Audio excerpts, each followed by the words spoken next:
আমি এই শীতে যে ক্রিমটা ব্যবহার করি সেটাই আমি আপনাদের সাথে শেয়ার করছি। আর আপনাদের সাথে সেটাই শেয়ার করি যেটা আমি নিজেই ব্যবহার করি, ভালো উপকার পাই। তো এখানে আমি ই ক্যাপসুল নিয়ে নিচ্ছি। ই ক্যাপসুল আমি এখানে একটা মাত্র নিয়ে নিব। আমি যতটুকু ক্রিম তৈরি করব তার জন্য একটা ই ক্যাপসুলই হবে। তো ই ক্যাপসুলটা আমি নিয়ে নিয়েছি। এখন হচ্ছে আমার যে দুইটা উপকরণ লাগবে, সেই উপকরণগুলো খুবই উপকারী ত্বকের জন্য। তো এখানে আমি হচ্ছে আরও নিয়ে নিব অ্যালোভেরা জেল। তো অ্যালোভেরা জেল আমার বারান্দার বাগানে হয়েছে, তো ওখান থেকে আমি অ্যালোভেরা জেলের পাতা নিয়ে আমি অ্যালোভেরা জেল নিয়ে নিয়েছি 2 চা চামচের মতো অ্যালোভেরা জেল। আমি এতটুকু ক্রিম তৈরি করব তার জন্য একটাই ক্যাপসুল নিয়েছি। আপনারা যদি একটু বেশি পরিমাণে তৈরি করেন তাহলে হচ্ছে 2টা ক্যাপসুল নিয়ে নেবেন।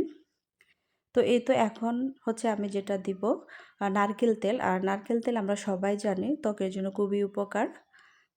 তো এখন আমি এখানে 3-4 ফোঁটার মতো নারকেল তেল দিয়ে দিব। তো নারকেল তেলটা দিয়ে 1 থেকে 2 মিনিটের মতো মিক্সড করলেই দেখা যাবে যে একটা ক্রিমের মতো হয়ে গিয়েছে।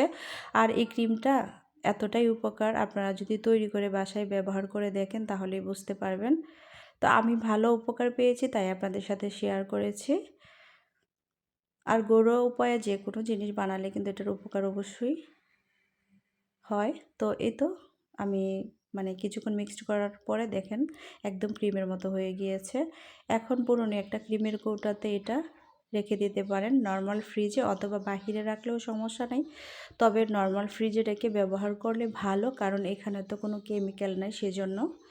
তো আমার ক্রিমটা কিন্তু হয়ে গিয়েছে, এখন আমি রেখে দিব। আর তার আগে আমি আপনাদেরকে দেখিয়ে দিচ্ছি, কিছুদিন আগে আমি ক্রিমটা যে বানিয়েছিলাম সেটার প্রায় অর্ধেকটা হয়ে গিয়েছে। আমি ফ্রিজে রেখেছিলাম তাই কিন্তু এই ক্রিমটা এরকম হয়েছে। আপনারাও যদি রাখেন দেখবেন কিছুদিন পরে ক্রিমটা এরকম হয়ে যাবে, 1 থেকে 2 দিনের মধ্যে ক্রিমটা এরকম হয়ে যাবে।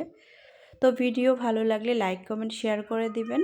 ভালো থাকবেন সবাই। আল্লাহ হাফেজ। আসসালামু আলাইকুম।